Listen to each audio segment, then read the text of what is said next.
This relationship was like living in a constant state of tension, where every day felt like a balancing act. My girlfriend was incredibly jealous, and no amount of reassurance seemed to calm her down. Her jealousy spiraled into accusations of infidelity whenever I expressed any unhappiness. I couldn't escape her, and I felt like my only options were either to endure or to risk a confrontation that could result in her harming me. The fear of being arrested stopped me from defending myself, and the constant threat of her anger left me paralyzed. The unexpected savior in this situation was her father, a man I hardly knew. When he visited, he pulled me aside to ask if I was okay. It took me by surprise. I was used to no one noticing or caring about my situation. At first, I brushed it off, assuring him everything was fine. But by the end of his visit, I sensed that he understood the truth. A couple of months later, when I felt entirely trapped and was at my breaking point, I reached out to him. He told me to hang on until Thursday, saying he'd make the 8-hour drive to help me. When he arrived, I didn't waste any time. I blurted out that I was breaking up with her. She charged at me in a fit of rage, but her father was prepared and held her back. He dragged her to his car, kicking and screaming, and took her away. I never spoke to her again. That was over 2 decades ago.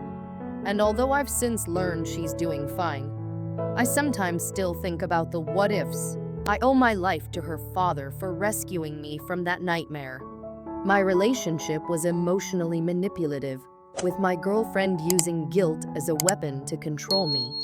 She threatened to harm herself if I didn't behave a certain way or make her my top priority. Soon, I found myself isolated from everyone I cared about, even my roommate, who was like a brother to me.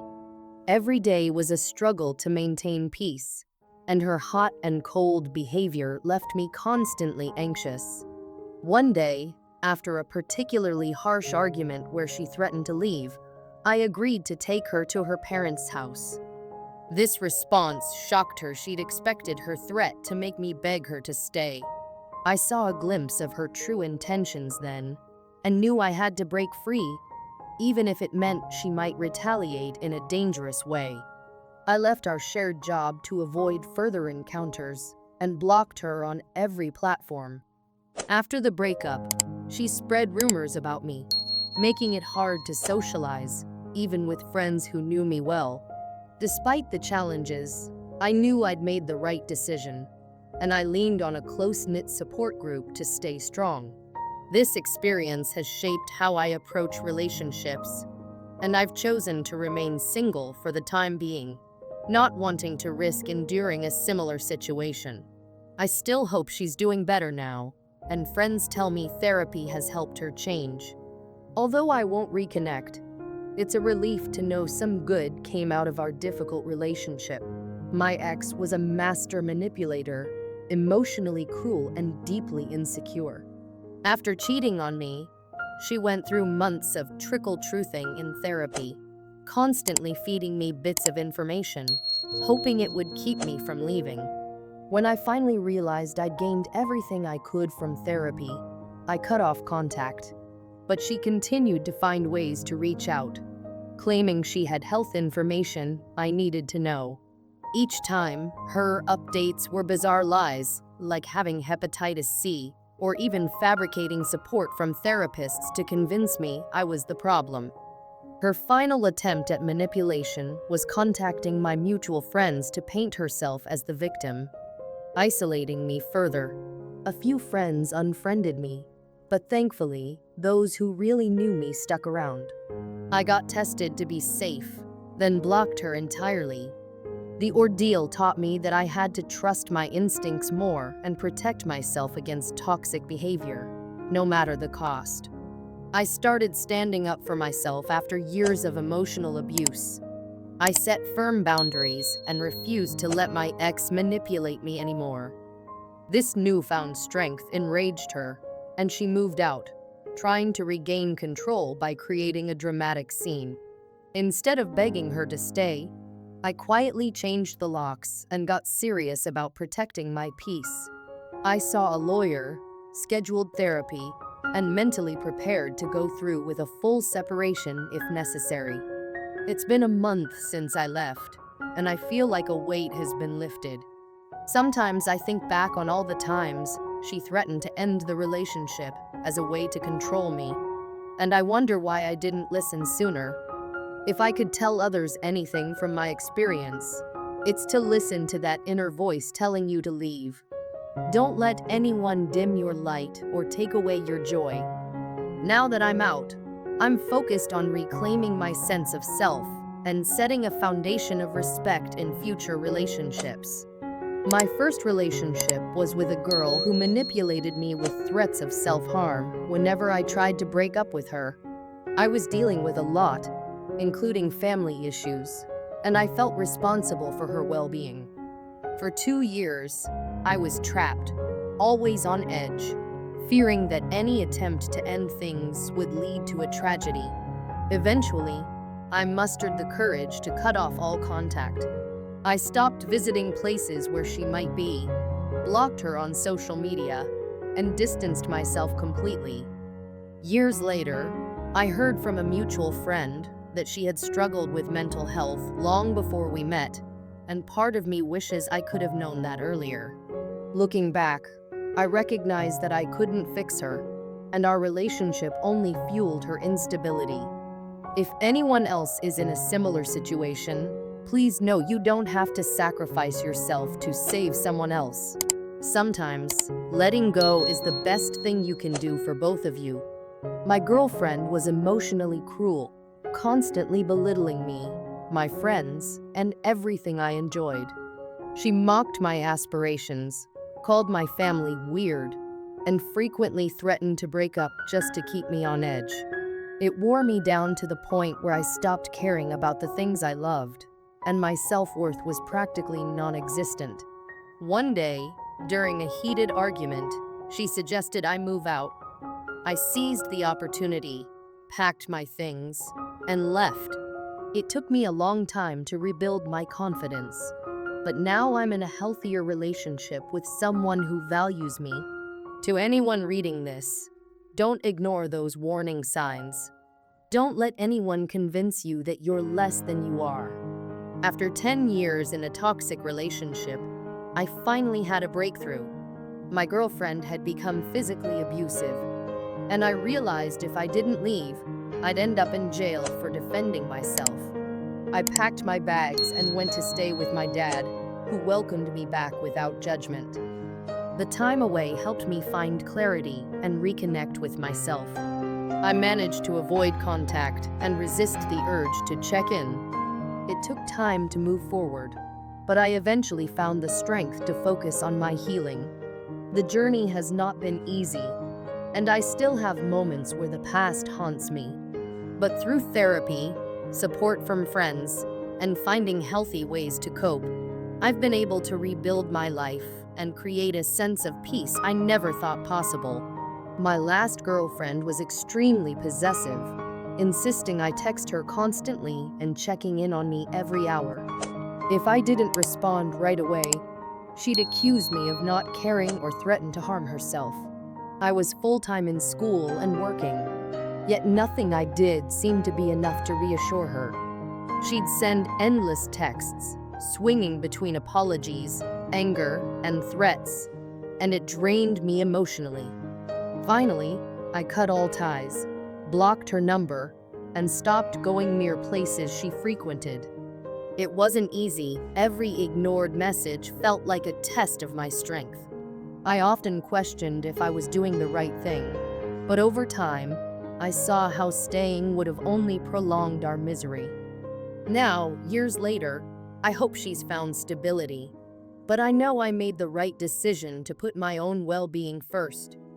I stayed in a painful relationship for far too long, hoping things would improve. Early on, I discovered she was struggling with substance abuse, and although I supported her through recovery, she relapsed. The cycle continued for years, each relapse more painful than the last, until I realized I couldn't save her. The final straw was when I uncovered her messages to her ex, revealing she was using again. The betrayal broke me, but it also gave me the courage to leave for good. Despite everything, I still have compassion for her struggles. I hope she finds peace someday, but I've moved on. This relationship was a hard lesson in learning to recognize when to walk away.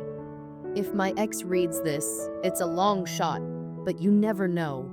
I don't hate you, in fact. I genuinely wish you all the best. I want you to live freely, safely, and without regrets. I don't want to hear one day that you're in a hospital bed or behind bars.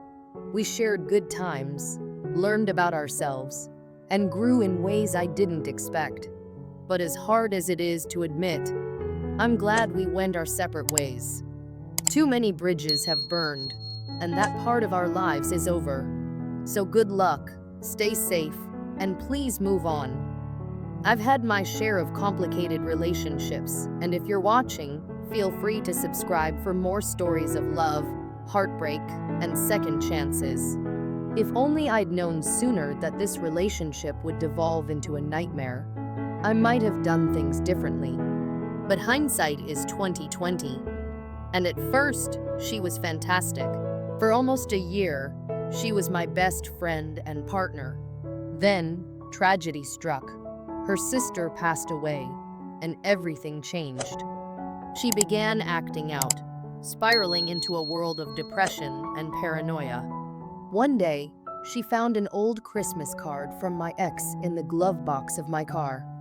Dated months before our relationship even began, it was harmless to me, but it became fuel to her insecurities. She accused me of cheating, questioning every word and action. She started ignoring court-ordered supervised visits with her child from a previous relationship, just to check up on me. This neglect eventually led to her losing custody of her child, which only pushed her to cling to me even more.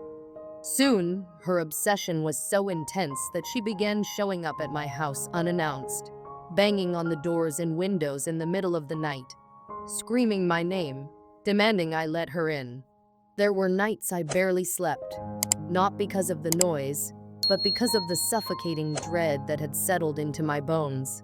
One night, as I lay on the couch, she somehow broke in, left angry messages scrawled on the walls in permanent marker, and sat waiting for me to wake up. She wasn't just someone I used to care about, she was now someone I feared. I called the police numerous times, but her quick escapes meant they rarely caught her in the act. When I finally obtained an emergency protective order, I hoped it would end. She showed up in court to contest it, knowing there was a warrant for her arrest, and was taken away in handcuffs. That was the last time I saw her, though it was months before I felt truly safe again. In my second nightmare of a relationship, I found myself trapped with a woman who had extreme jealousy issues. She was obsessed with digging into my past relationships, bringing up things I'd said or posted on social media years ago, long before I even met her. Despite owning her home and making more money than I did, she expected me to shoulder half the mortgage, leaving me financially cornered. I felt trapped, both financially and emotionally. Our fights would drag on for hours, often ending with her pouring water on me just as I was about to fall asleep. One night, I cooked dinner for her and her son, only for her to throw it in the trash in a fit of rage before anyone had taken a bite. Kicking me out was her favorite weapon, but she'd then scream at me to come back inside. I planned my escape, selling my prized bicycle for some quick cash and hiding out at a friend's place. But even there, she tracked me down, barging into a stranger's house to berate me. A glimmer of hope appeared when she bought us tickets to Hawaii for my birthday, and I thought maybe she was making an effort to mend things. After that, she reverted to her old ways. I used my tax return to finally break free, but not before she tried to manipulate me with claims of a pregnancy that didn't exist. She even tried to sue me for $88,000 to recoup the cost of the Hawaii trip. The judge awarded her a mere $2,300, a small price to pay for freedom. In the end, I moved on and eventually married a wonderful woman, someone who restored my faith in love. I used to joke that being married to my wife was like being married to Stalin. She couldn't tolerate any disagreement and held grudges with a vengeance. For the sake of our two children, I tried to keep the peace, walking on eggshells to avoid setting her off. There was no intimacy after our second child was born, and I found myself slowly losing who I was, settling into a role as just a father, not a husband. Eventually, loneliness pushed me into an affair. I didn't expect it, didn't seek it, but it made me realize just how emotionally disconnected I was in my marriage. When I confronted my wife, she promised change, but nothing really changed. In a counseling session, I finally told her I wanted a divorce, and the next month, I moved out. For the first time in years, I felt free. My children have since grown closer to me and understand why I made the decision to leave. I'll always carry guilt for how things ended, but I've found happiness in a relationship that nurtures rather than suffocates. When I met her, she seemed like the most amazing woman in the world. I was blinded by love, convinced I was happy. We had a beautiful son together, and I thought I'd found my forever. Over time, however, her true colors began to show. She was a textbook narcissist, controlling every aspect of our lives and using anger as a weapon to shut me down. Confrontation terrified me, so I often dropped things to avoid conflict. The result? I lost parts of myself. I missed out on seeing my older son because she made me feel guilty for wanting a connection with him. She would belittle me for wanting to pursue my passion for music and snuffed out countless opportunities with her manipulative tactics. Depression hit me hard as I realized that my happiness was buried beneath her anger. When I finally left, I had to make the heartbreaking decision to put distance between me and our son. But now, I'm reconnecting with him, and it feels like I'm rebuilding my life. She may continue her mind games, but I won't go back to that life. I'm tired but hopeful. In the beginning, our marriage seemed like everything I could have hoped for. We were both deeply in love, or at least I was. We spent late nights talking about our dreams, and every day with her felt like a new adventure. But slowly, things started to change. Her mood swings became frequent, her attitude colder, and I started to feel more like an obligation than a partner. I would ask if something was wrong, if I'd done something to upset her, but she'd either brush it off or respond with dismissive silence. Over time, these silences grew louder than any words. One night, I remember cooking a special dinner for her favorite meal. She came home from work, saw the effort I'd put into the evening, and barely acknowledged it. When I asked if something was bothering her, she muttered that she was fine, but went on to criticize how I'd cooked the food, where I'd set the dishes, and even how I'd dressed. I was left sitting there, feeling humiliated. It was such a small thing, but it marked the beginning of a pattern. Then, the holiday season came, a time that was once filled with joy for us. That year, however, she seemed distant, cold.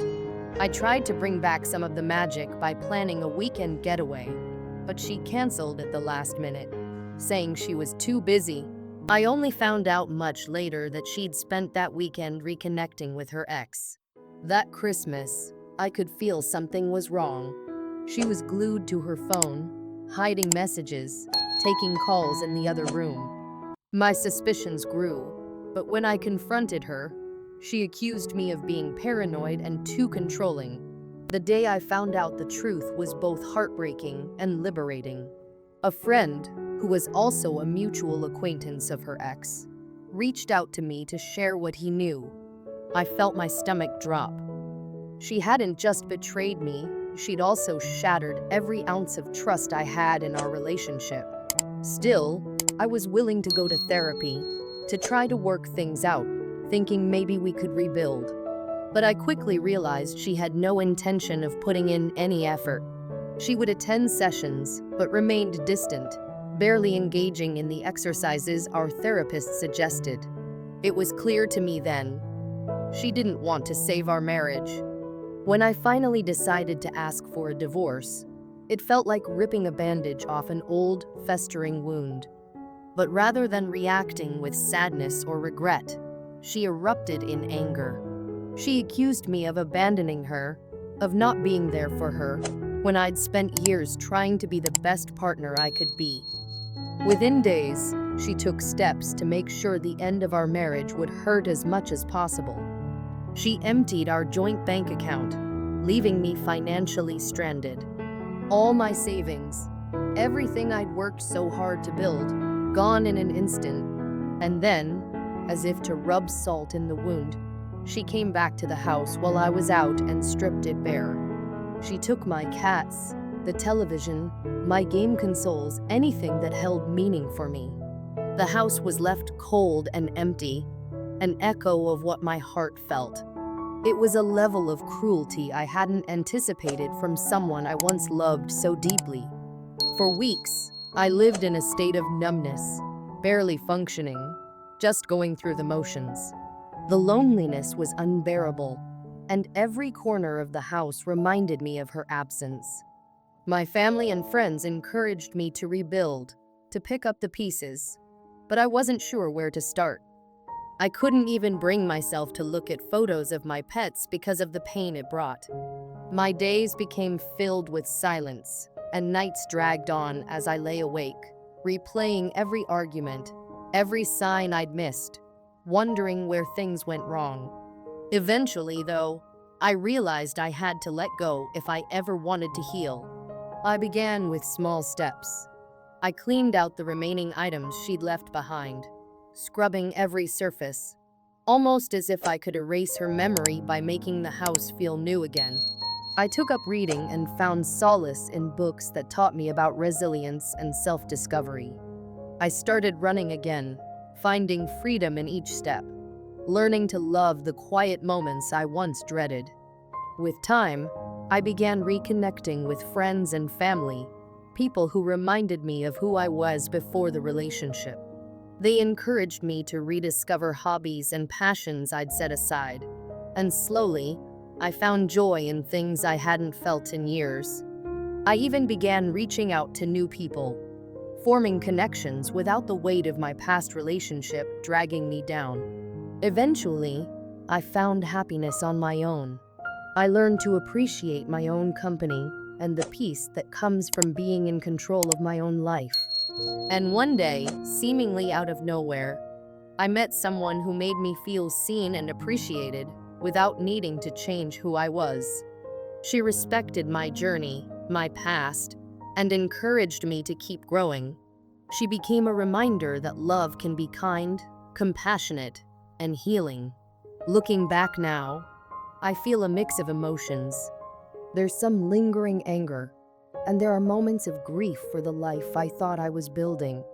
But there's also a deep gratitude for the lessons learned and the strength I discovered within myself. My ex may never truly understand the pain she caused, and that's okay. I've made my peace with it. I'm grateful for the experiences, as painful as they were, because they shaped me into the person I am today. Now, as I continue forward, I hold on to the understanding that true love is mutual, respectful, and nourishing. It's a lesson that took years to learn, but one that will stay with me forever.